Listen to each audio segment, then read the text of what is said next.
Being an underground filmmaker can be an act of rebellion in some parts of the world. In Beijing, China, there's a thriving underground of Chinese filmmakers who are crafting high-quality documentaries.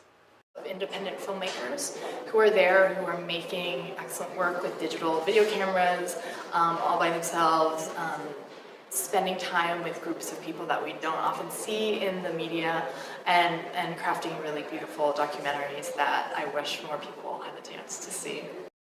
After the Tiananmen Square demonstrations of 1989, state censorship policies of the 1990s produced an underground film movement referred to as the Sixth Generation. What we really try to do at the museum is to create a space for emerging artists and filmmakers and authors to really share their experiences about being Chinese. Owing to the lack of state funding and backing, these filmmakers shot quickly and cheaply, using materials like 16mm film and digital video with mostly non-professional actors and actresses producing a documentary feel. Film itself is that is regular life in many places.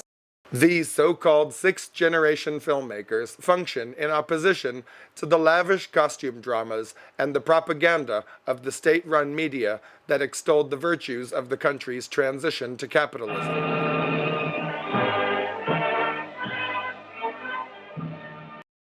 Instead, they shot loose, observational documentaries and feature films showing the effects of social and economic transformations on everyday people. What I connected with the filmmakers that I knew in Beijing was their sense of rebellion against the society that they'd come from. So that was a really strong connection that I had to these filmmakers that were in China, because they were really trying to tell very honest stories about the world that they lived in. The Sixth Generation brings a more individualistic, anti-romantic life view and pays far closer attention to disorientation, rebellion, and dissatisfaction with China's contemporary social tensions.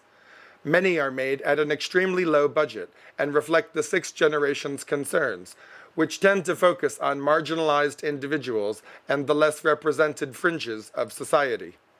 It's really about different perspectives and getting people to share those so that audiences will hear them and then really think about that. So that rebellion part I totally understand. When you're young and you wanted to do something to prove yourself and you don't want to follow what your parents says, I totally understand. These independent filmmakers are trying to tell honest stories about the world they live in, covering the stories of the people mainstream Chinese media often overlook.